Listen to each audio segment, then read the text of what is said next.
Jesús Raimundo, que lleva el mismo título que su libro que tengo acá, La redacción no se improvisa. Sobre el autor, él es periodista y docente universitario. Desde hace más de 2 décadas diariamente escribe, corrige y edita textos profesionales, aprende y comparte lecciones en las salas de redacción y en las aulas, así como en la prensa gráfica, los nuevos medios y las redes sociales. Este libro es un manual para lograr textos de calidad.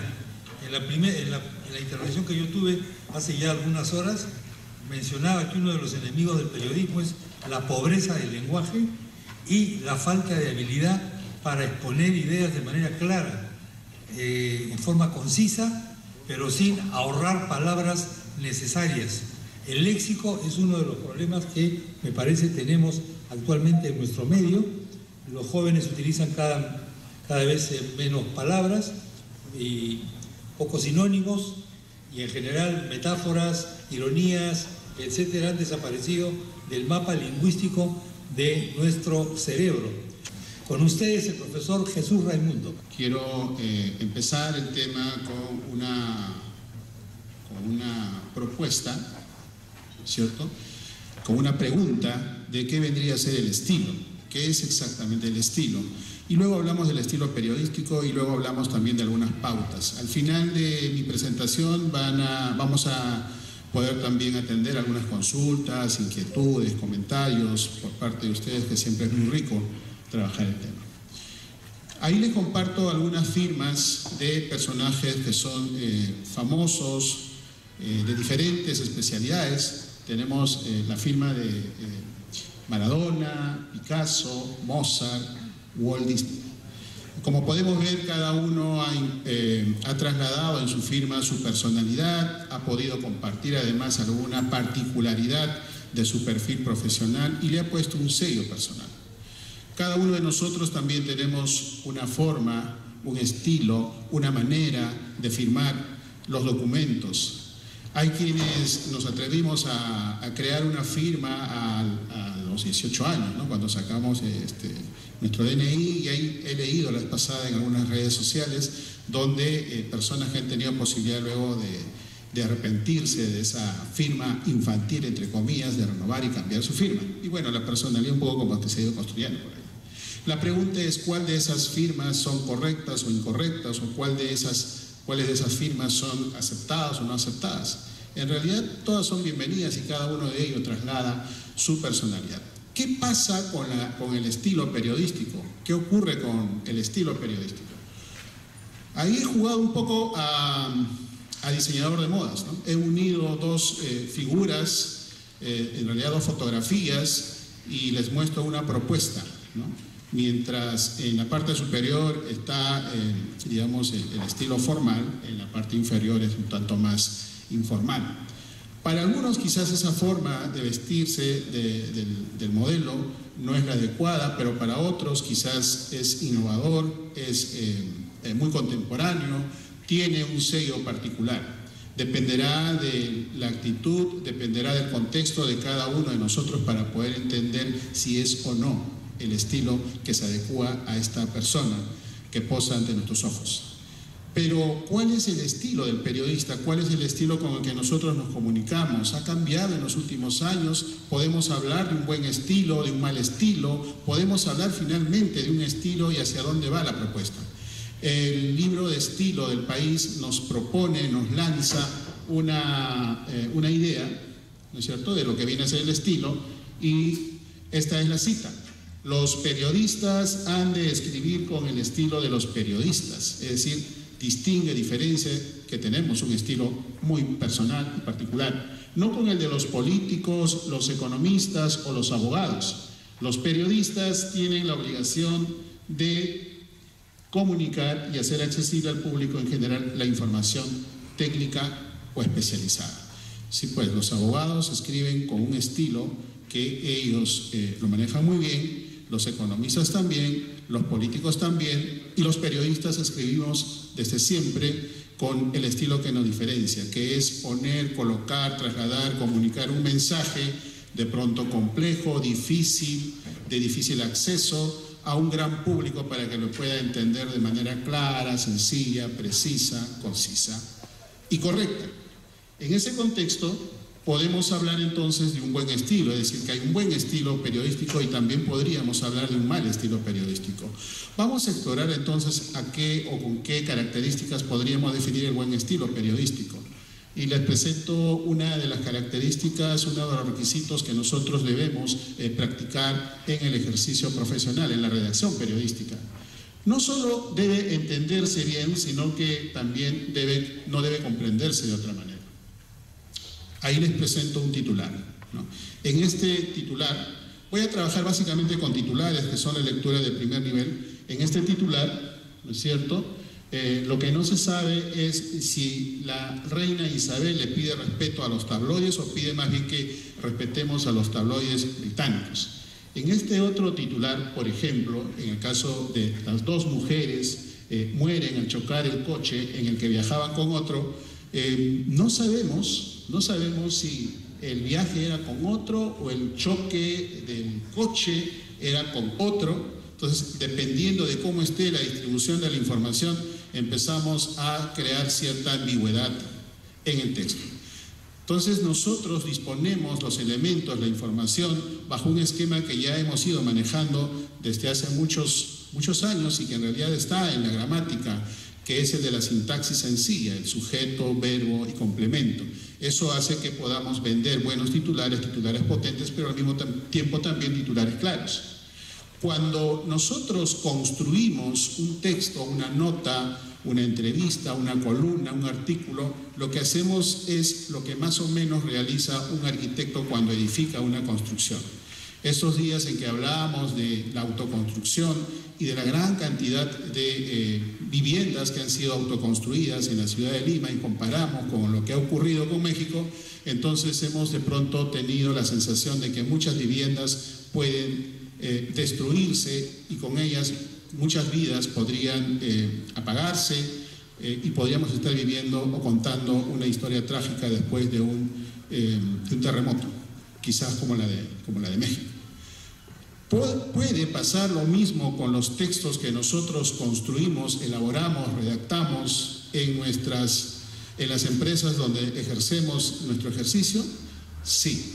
Si es que nosotros no educamos, no estructuramos, como en las viviendas, la unión de una idea que tiene una oración, la idea que tiene el párrafo con otro párrafo, es decir, no elaboramos la coherencia y la cohesión de la información, definitivamente el texto no solamente no se va a entender, sino también podría irse abajo. Digamos que no va a ser claro, no va a tener ese rigor que requiere la mano de un profesional.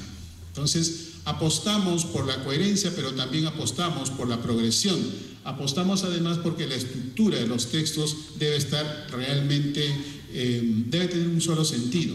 Muchas veces nosotros recurrimos a los conectores y pensamos, a veces por comodidad, a veces por pereza o a veces por tradición, que los conectores que usamos son los que van a resolver en esencia las ideas que nosotros redactamos en los párrafos o en los textos que planteamos o al interior de un párrafo.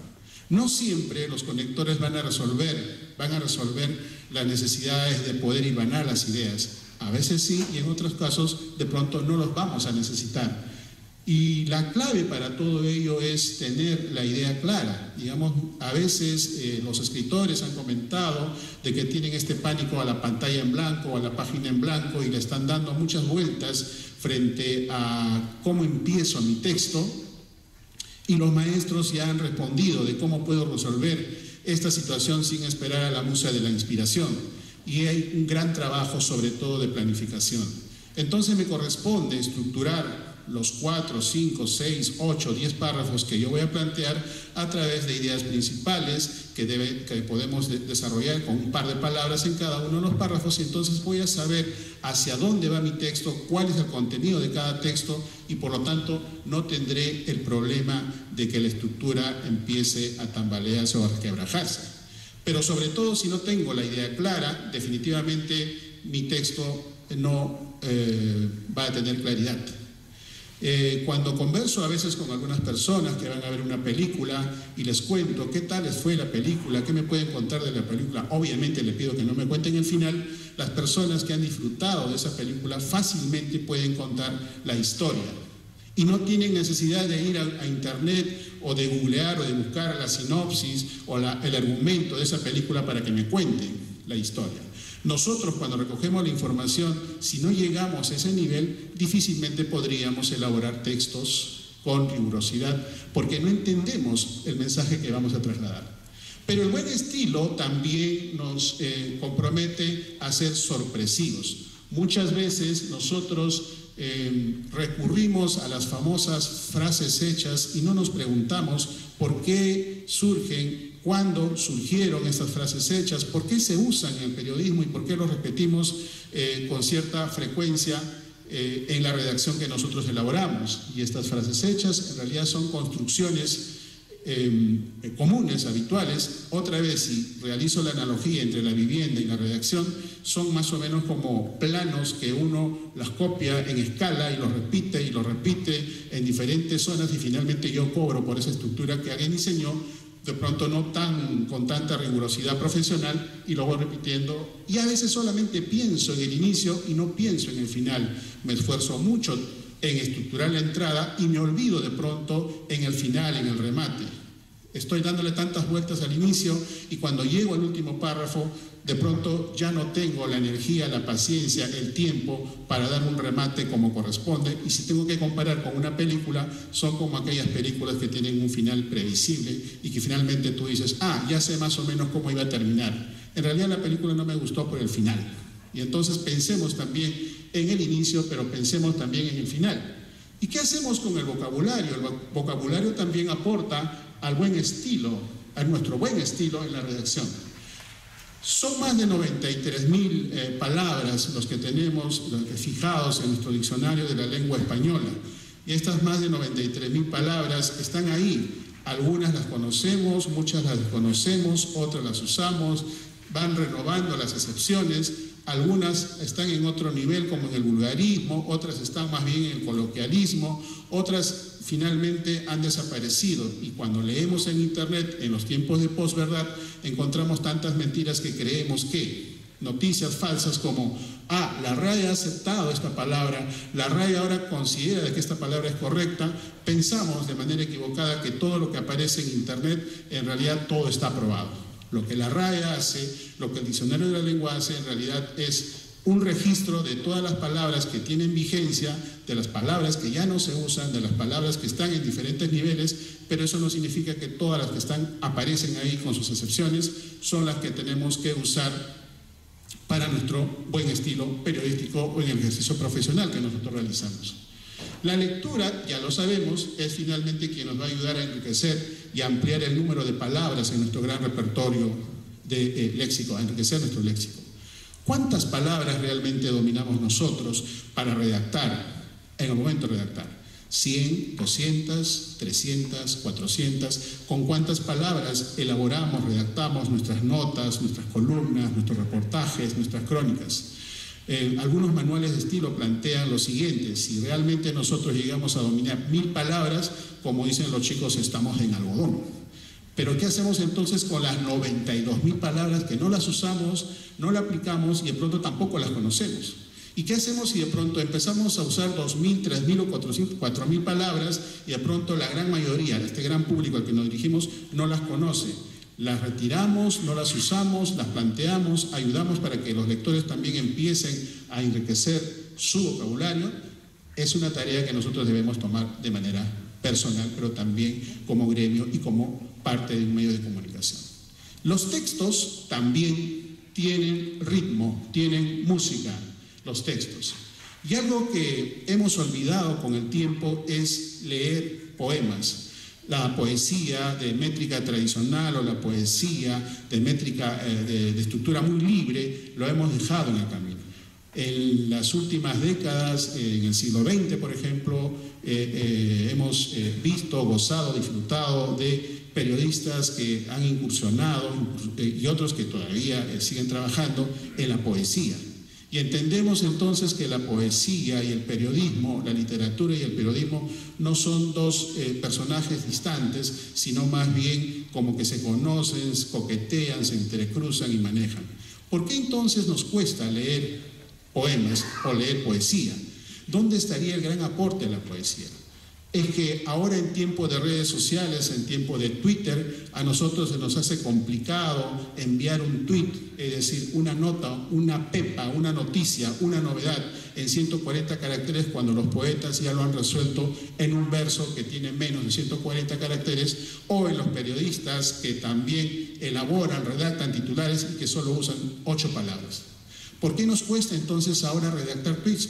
Porque hemos perdido o estamos perdiendo o no tenemos el entrenamiento para sintetizar esta información y necesitamos mayor número de palabras para poder expresarlas. La poesía no solamente nos va a ayudar a tener esa capacidad de síntesis, a decir temas tan complejos con tan pocas palabras, sino también, sobre todo, a tener oído, digamos, afinar nuestro oído, a identificar cuál es la música, cuál es el ritmo, cuál es la cadencia, cómo se están entrecruzando los sonidos de las palabras que estamos eligiendo para redactar.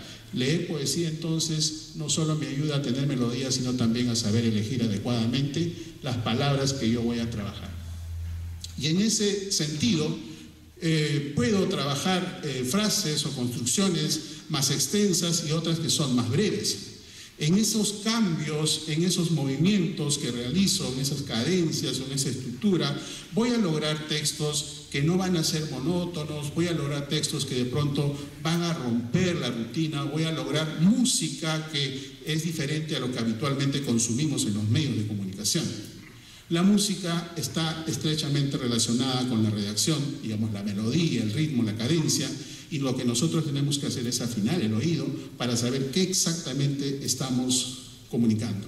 Tal vez estamos escribiendo con la música de un bolero que de pronto ya no tiene la vigencia para estos tiempos y necesitamos más bien apostar por un género que es de estos tiempos para las nuevas generaciones. A lo mejor estoy usando palabras que ya no están, que ya no son vigentes y que se han perdido y que más bien son otras las que van apareciendo. Tal vez he envejecido con el tiempo y mi redacción también ha envejecido y estoy perdiendo la posibilidad de comunicar a los nuevos públicos. La poesía, la música, la cadencia son aquellos aspectos que me van a ayudar a comunicar adecuadamente. Un buen músico, no el músico que practica, ejecuta su pasión, su afición de oído, un buen músico lo primero que hace es manejar el solfeo, o sea, sabe solfear. Y para el redactor que sabe solfear domina y maneja la gramática. Un buen músico conoce qué es una blanca, una negra, una fusa, una semifusa. Nosotros conocemos esas cadencias, esos recursos en el tema de concordancia, de número, manejo, conjugación de verbo, etcétera, que nos da la gramática. Ahí está nuestro gran trabajo y la riqueza que nosotros vamos a trabajar. Y además podemos realizar también ciertos paralelismos, ¿no?, entre los significados y también las relaciones de lo que nosotros expresamos. La metáfora también forma parte de este buen estilo porque me une, relaciona, juega con la imaginación y con esta gran imaginación. Chema comentaba hace un momento de nuestro cerebro y nosotros tenemos más de 100 millones de neuronas ahí activas y también no las estamos usando de pronto en su verdadera dimensión. Si podemos leer textos tan variados, tan diversos, también podemos crear textos tan variados y tan diversos de diversas longitudes con diversas emociones.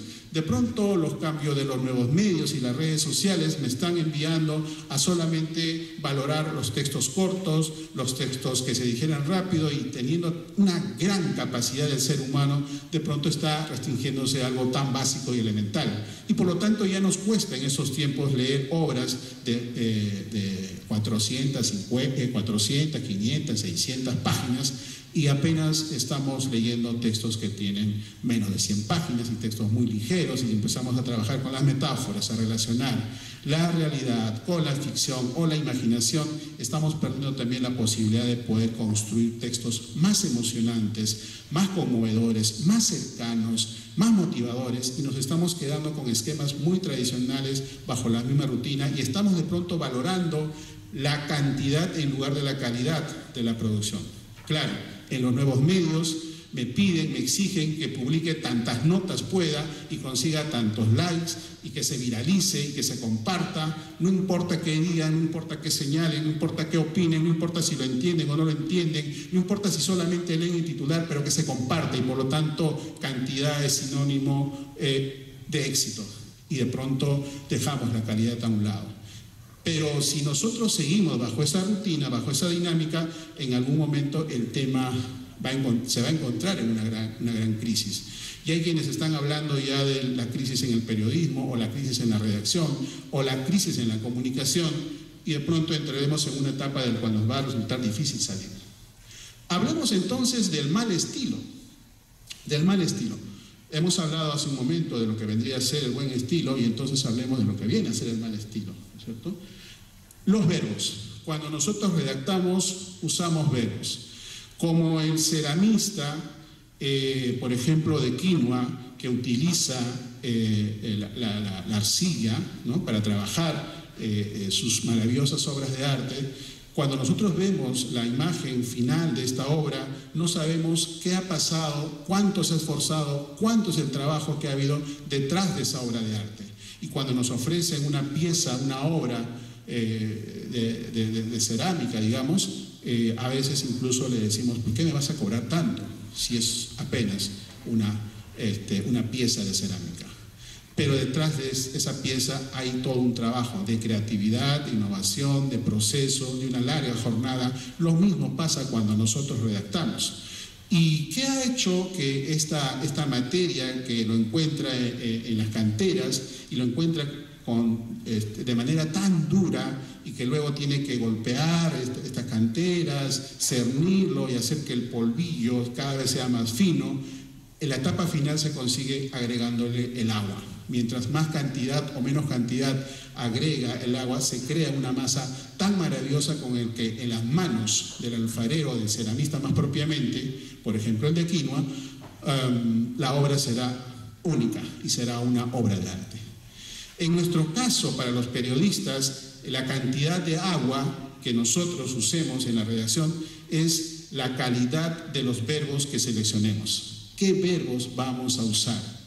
Y resulta que, teniendo una gran posibilidad, un gran abanico de verbos, nos hemos quedado, tal vez por pereza, por comodidad, por nostalgia, por tradición, con básicamente algunos verbos, y esto hace que nuestro estilo empobrezca o se reduzca. Por ejemplo, usar el verbo adecuado. Mientras Bruselas afirma, el Jurado Nacional de Elecciones también afirma, y el estudio también afirma. O sea, todos afirman.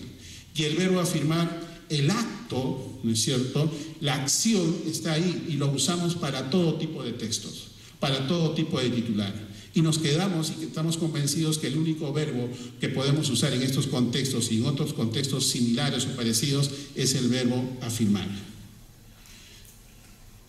Otro de los recursos es usar los famosos verbos comodín, o también los verbos que son conocidos como los multiusos.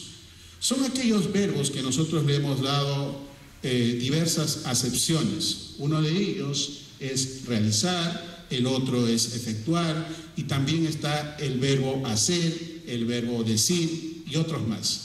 Y de hacer tenemos una gama de acepciones que nosotros usamos.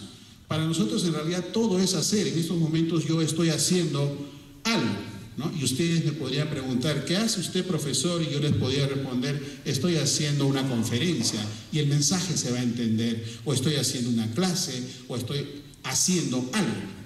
Y cuando vas y conversas con tu hijo, tu sobrino, tu hermano menor, etcétera, o tu compañero o compañera, y le preguntas: ¿qué estás haciendo?, te podrá indicar que está haciendo la tarea o está haciendo el trabajo. Y nosotros, cuando escribimos, lo reducimos todo al verbo hacer. Y es que el verbo hacer tiene más de 65 acepciones o significados y sirve para diversas situaciones. El verbo se convierte entonces como en una prenda que lo voy a usar para diversas situaciones. Me pongo el verbo hacer para venir a esta conferencia, más tarde me voy de compras, que sigo poniendo el verbo hacer, en la noche me voy a ir ya a acostar, a dormir y sigo con la misma prenda, no me he cambiado la prenda y mañana me levanto muy temprano a comprar, no sé, mis chicharrones y me voy también con la prenda y luego me voy con mi hijo a dar un paseo y sigo con la prenda y luego me voy a almorzar y sigo con la prenda. Es decir, no le doy variedad a la prenda. Y cuando hablo de la prenda, hablo de las palabras, ¿no? Me siento tan cómodo con ese verbo, o sea, con esta prenda, que no la quiero dejar, no lo quiero abandonar, lo uso para diversas situaciones. Ahí está el gran trabajo que nosotros deberíamos realizar, esforzarnos. Pero como nadie nos exige, como este gran público lo acepta y como nosotros somos también los que difundimos los mensajes y como nosotros usamos los medios para canalizar las comunicaciones, las novedades y las noticias, nos hemos olvidado que también somos un modelo, somos un ejemplo que muchas personas están siguiendo de la forma correcta o del buen estilo en el momento o al momento de escribir. Nos hemos olvidado o no nos queremos aceptar y pensamos que como todos los días escribimos y nos funciona y nos va bien y publicamos y la publicación viene a ser como como un cierto respaldo de lo que nosotros realizamos, entonces nadie nos critica, nadie nos cuestiona, todo va bien, como dicen los jóvenes, todo está chévere. Y como todo está chévere, entonces no quiero buscar el otro verbo. Les voy a compartir aquí algunos ejemplos de, por ejemplo, el verbo realizar, ¿no? Forever realiza taller para discutir becas con padres. PM realiza persecución tras el ladrón de un auto. Uruguay realiza primer entrenamiento en Venezuela. Todos realizan. Y el verbo realizar se convierte en un gran verbo que lo puedo usar para diferentes contextos. Y ahí estoy trabajando entonces si es un buen estilo o es un mal estilo el que estoy aplicando. ¿Qué será entonces? ¿Cómo podría yo reemplazar el realiza persecución? Tal vez será perseguir, persigue. ¿Cómo podría yo reemplazar el realiza taller? ¿Cuál sería el otro verbo que podría trabajar? O realiza el primer entrenamiento, tal vez será entrena nada más. Entonces yo tengo que ir dándole como el ejercicio, como este ceramista que les comentaba, que en sus manos va creando la pieza única. Nosotros también tenemos la posibilidad de crear una pieza única y de no acostumbrarnos a crear cual fábrica modelos que ya han sido puestos en el mercado y que simplemente lo repito tal cual como me lo enseñaron y no me cuestiono y no me atrevo a romper y sigo la rutina, empobreciendo mi estilo. Hablo también del verbo haber. Ese verbo que se convierte luego en auxiliar y que a su vez es redundante y que lo que denota es que en realidad yo estoy trabajando con pocos números o mi léxico es muy pobre o está camino a ser muy pobre. Y entonces el verbo haber se puede redactar en el siguiente titular, la siguiente forma. Médico del Hospital Civil niega haber golpeado. ¿No podría yo usar tal vez un verbo en lugar de dos y hacer que mi titular, y lograr que mi titular sea mucho más efectivo, más contundente? Y el joven negó haber secuestrado a adolescente. ¿No será posible acaso usar más bien un verbo, el verbo principal, niega? Negó haber desviado fondos durante su gestión. Sigo construyendo titulares con haber, con el verbo haber y me estoy yendo al otro nivel, ¿no? El tema a la voz pasiva, cuando yo necesito más bien trabajar con la voz activa del verbo y la voz activa lo que le va a dar, lo que va a otorgar a mi texto es mayor vitalidad, mayor dinamismo, mayor energía y mayor impacto en los lectores. ¿Y qué pasa con el verbo ser y el verbo estar, ¿no? El verbo ser y el verbo estar. En la mayoría de los casos fácilmente pueden ser sustituidos y yo las puedo reemplazar de otra forma, ¿no? O con otras construcciones. Y ahorro además espacio, gano espacio, logro mayor impacto, menciono el mismo mensaje con una forma de manera más directa. ¿Por qué McDonald's está ganando dinero con la venta ilegal de marihuana en Estados Unidos? ¿No? Está. La prensa peruana denuncia que el partido ante Argentina está arreglado. Wilder López o Oscar Ramírez está ratificando, incluso aparece el gerundio por ahí, que el técnico de la CL debe ser Tico. Sigo hablando entonces, y acá llegan las famosas frases hechas y los lugares comunes, ¿no? Los famosos tópicos. Y entonces, alguna vez fue novedoso decir que la famosa frase no apto para cardíacos. Y entonces recurro a esa frase que ya lo han usado en la prensa, como en algún momento usaron los títulos de novelas, los títulos de películas, por ahí en Lo que el viento se llevó, Por quién doblan las campanas, de Crónica de una muerte anunciada, y sonaba, se escuchaba, se leía como una estructura novedosa, pero ya han pasado varias décadas desde que se creó esta propuesta en titulares de obras creadas por autores, y lo sigo repitiendo una y otra vez, y entonces aparecen también construcciones como y así quedó la parroquia tras sufrir pavoroso incendio, aparece el pavoroso incendio, o Ecuador ha logrado avances, ahí aparece otra vez el haber logrado avances importantes en materia fiscal e inversión.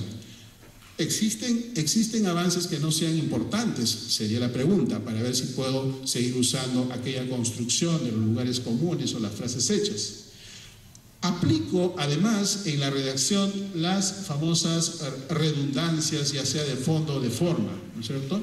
Palabras o construcciones que en realidad no deberían presentarse como tal. Por ejemplo, ¿no? Oportunidad para volver a repetir 2 victorias. Volver a repetir, ¿no? Volver a repetir 2 victorias.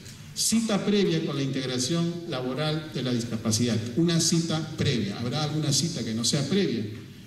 Heikam valora positivamente. ¿Habrá alguna valoración que no sea positiva? O en todo caso, si yo voy a darle la mirada positiva, ¿será necesario usar el adverbio terminado en mente? La nueva regulación de ensayos clínicos. Son aspectos de redundancia que yo las he aceptado con el paso de los tiempos como que son correctas, pero en realidad lo que ha hecho ha empobrecido mi estilo de redacción y estamos hablando ahora de un mal estilo del periodismo. Y la perífrasis es aquel recurso que a veces usamos para estirar de manera innecesaria el mensaje en varias palabras cuando podríamos usarla fácilmente en una palabra.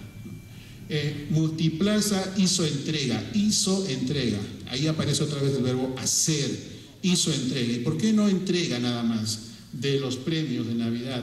Mató a un adolescente y se dio a la fuga, ¿y por qué no fugó? Google hizo el lanzamiento, ¿y por qué no lanza los teléfonos Pixel 2?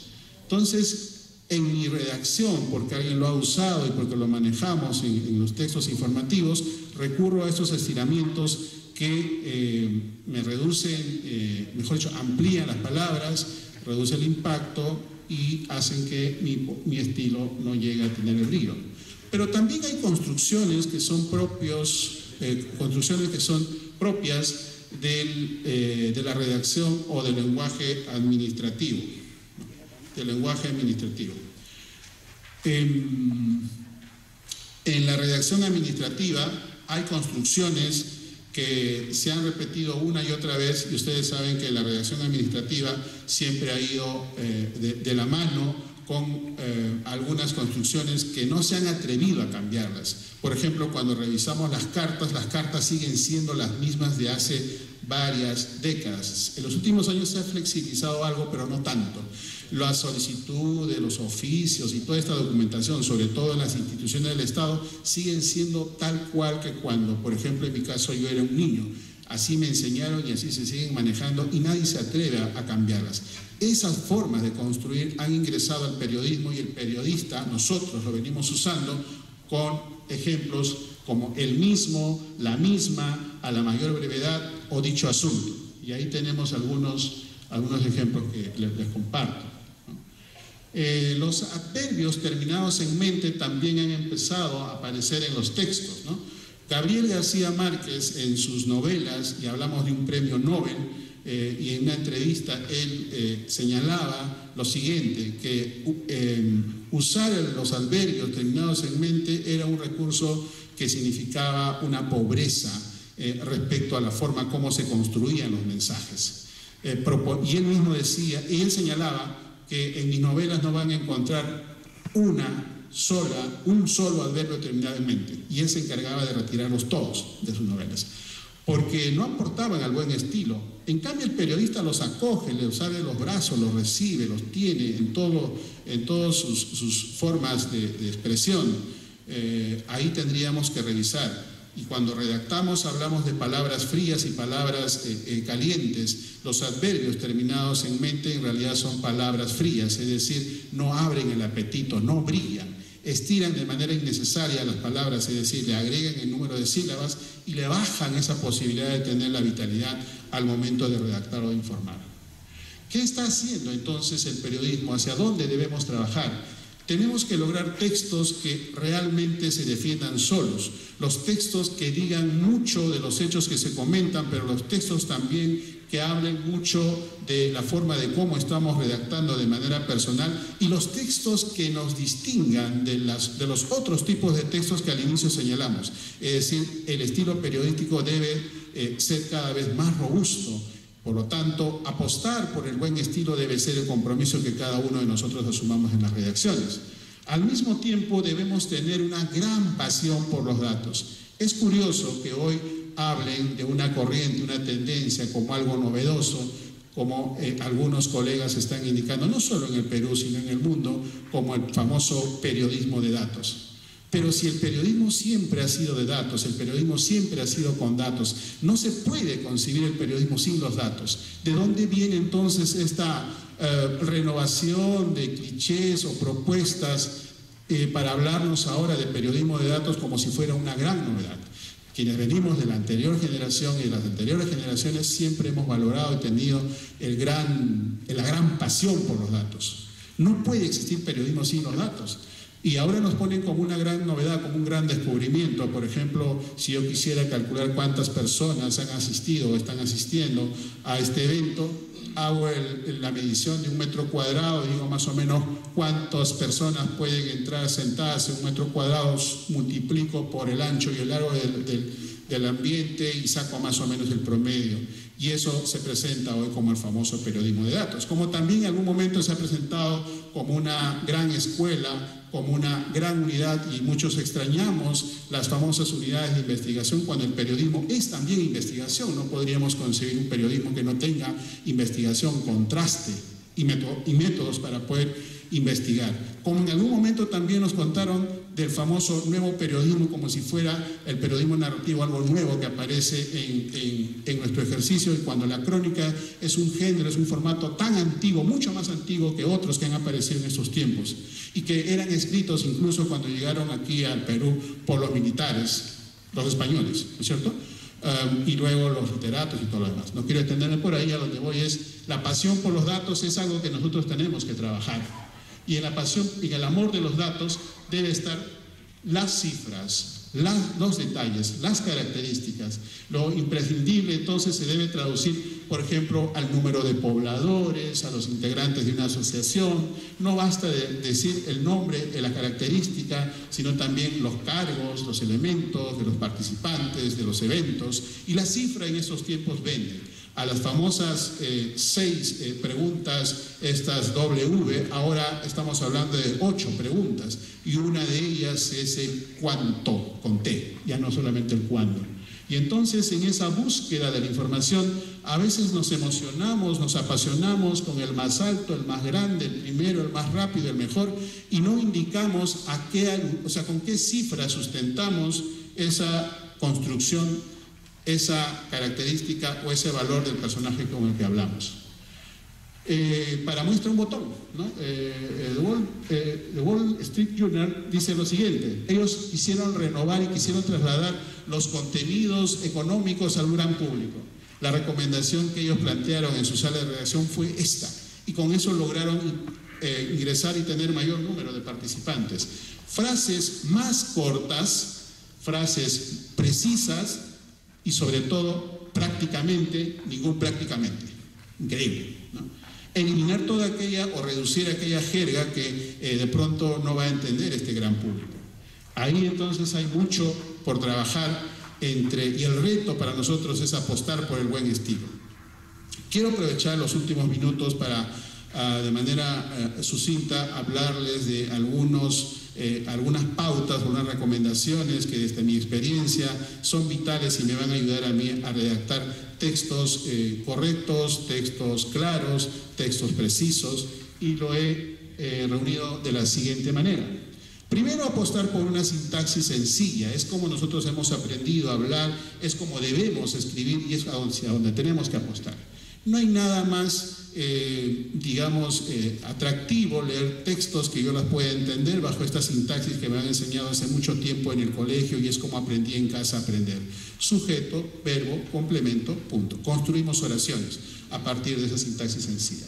La segunda recomendación es ¿por qué persistir? ¿Por qué seguir la construcción de las oraciones largas? Sí, recibimos todavía la influencia anglosajona, donde nos dijeron ya en las universidades, o ya sea en las salas de redacción, ya sea nuestros jefes nos comentaron de que tenemos que responder a la mayor cantidad de las respuestas, hablamos de la nota informativa, ¿no?, en el primer párrafo, y entonces hay que responder y hay que colocar la mayor cantidad de información en ese primer párrafo. Y a donde hemos ido es a construir oraciones muy extensas, tan extensas, que terminamos creyendo de que esa es la forma correcta como deberíamos escribir.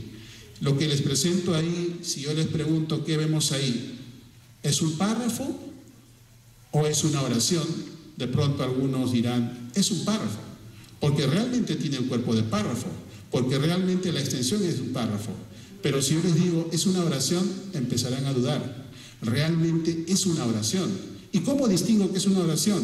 Porque a mí me enseñaron hace mucho tiempo a usar el punto, y el punto me permite delimitar oraciones, y el único punto que yo tengo ahí es este de aquí. Por lo tanto, el texto empieza aquí, sigo construyendo y he terminado aquí. Digamos, es una oración que tiene el cuerpo de párrafo, y así estamos construyendo, redactando en la actualidad. Revisa cualquier publicación en Nuevo Medio, medio tradicional, esta es la construcción que domina en nuestra redacción periodística. Y esto es lo que tendríamos que replantear, porque ya la gramática ha planteado lo siguiente, que el párrafo en realidad no es igual a una oración, ni una oración será igual a un párrafo. Un párrafo se construye básicamente por una idea principal y una idea secundaria, y entonces la misma cantidad de información yo puedo redistribuir en la misma extensión. Con un punto resuelvo el tema, el punto seguido, y luego aparece el punto y aparte. Entonces ya trabajé un párrafo. Es que no me enseñaron a construir párrafos y he trabajado más con oraciones, y por eso a veces dudo en la construcción de los párrafos. La cuarta recomendación sería entonces a trabajar, a ordenar las ideas con el signo de puntuación, con el punto. El punto es el signo que me va a ayudar a mí a ordenar las ideas, las oraciones, los párrafos, los intertítulos, los textos, y finalmente usaré un punto final para decir, aquí terminó mi texto.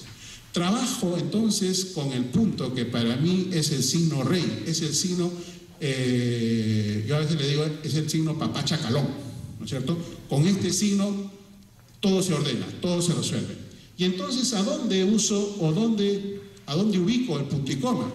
Bueno, en realidad punto y coma, si yo voy a trabajar con textos cortos, con textos breves, con textos que tengan 60 palabras en la prensa tradicional y 45 palabras en los nuevos medios, en realidad el punto y coma ya no lo necesito, salvo que esté realizando propuestas literarias o esté trabajando crónicas o reportajes donde de pronto los párrafos son más extensos. Ahí usaré el punto y coma. Redacto entonces con el punto, pocas veces uso el punto y coma, y construyo además delimito al interior de la oración con las comas.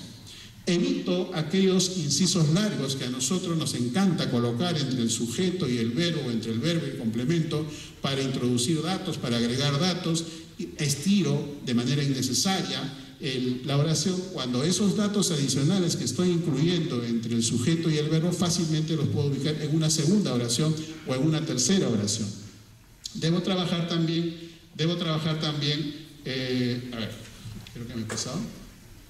Debo evitar también las enumeraciones excesivas. Si yo estoy trabajando en la prensa institucional o en una institución, seguramente mi jefe me va a indicar que coloque los nombres de las principales autoridades que participaron en el evento, y entonces voy a incluir nombres y nombres y nombres. Y nosotros sabemos que esa nota, cuando llega a las manos de un periodista, cuando llega las manos en una sala de redacción, sencillamente todos esos nombres serán borrados o eliminados. Por otro lado, porque no es noticia, y por otro lado, cuando tú lees textos donde hay enumeración de nombres, sencillamente te aburres, no te atrae, ¿no es cierto? No te da ganas de leer un párrafo con nombres, cargos y nombres cargos. La excesiva enumeración no hace que brille mi texto. Tampoco abusemos de los conectores. A nosotros nos encanta usar los conectores, sobre todo estos conectores que añaden información, además, asimismo, por un lado, por otro lado. Los usamos casi como una fórmula mágica para unir ideas, para unir para el orden lógico, digamos, de los textos. En algunos casos sí los necesito cuando hablo de un antecedente y un consecuente, pero en la mayoría de los casos realmente, sobre todo en textos informativos, no los necesito. Si estoy escribiendo textos académicos, por ejemplo mi tesis o algún ensayo, en esos casos sí los voy a necesitar. Entonces hay que revisar también si me va a ser útil el trabajo con los conectores. El gerundio es otro recurso que usamos, o otra forma que usamos, y que no le da vitalidad a mi texto, el uso del gerundio. Muchas veces confundo en lo que es un gerundio. Gerundio cuando hay dos acciones que se realizan de manera simultánea. El ando, endo aparece en la redacción, incluso en los titulares. Entonces, ¿lo necesito realmente? ¿Realmente estoy hablando de dos acciones que se realizan en simultáneo? Ahí es donde tendría que apostar para ver qué voy a eliminar. Ya les hablé de los adverbios terminados en mente, que los tengo que retirar, y la otra recomendación es también algo que ya les había comentado, evitar los verbos multiusos como hacer, tener, poner, decir. Por último, evito también los tecnicismos, aquellos tecnicismos que son innecesarios, porque muchos de los tecnicismos ya forman parte de este amplio léxico, vocabulario que nosotros tenemos, y hay otros que sí los voy a usar, y si los uso, será mejor entonces que explique a qué me refiero, porque la misma palabra, dependiendo de la especialidad con que yo informo, van a significar diferente. Apuesto por lo concreto antes que lo abstracto. Algo que siempre recomiendo en mis talleres de redacción es, si después de leer el texto no se te dibuja nada en la cabeza, es decir, si luego de leer un párrafo yo te digo con qué imagen representarías eso que acabas de leer y no se te aparece nada en la imaginación, ese texto en realidad no tiene sentido. Es decir, estoy apostando más a lo abstracto que en lugar de lo concreto. ¿Y cómo voy a lo concreto? Con las descripciones. ¿Cómo voy a lo concreto? Con mostrar las características de la situación, al mostrar casos y al mostrar situaciones. Eso va a hacer que mi mensaje sea mucho más cercano y fácil de entender. No nos olvidemos que en esta ruta en la que estamos trabajando ahora, el contenido, los contenidos que nosotros elaboramos y en la que no podemos improvisar, y porque la redacción no se debe improvisar, porque tiene técnicas, tiene normas, tiene estructuras, tiene procesos, el contenido siempre seguirá siendo el rey. Muchas gracias.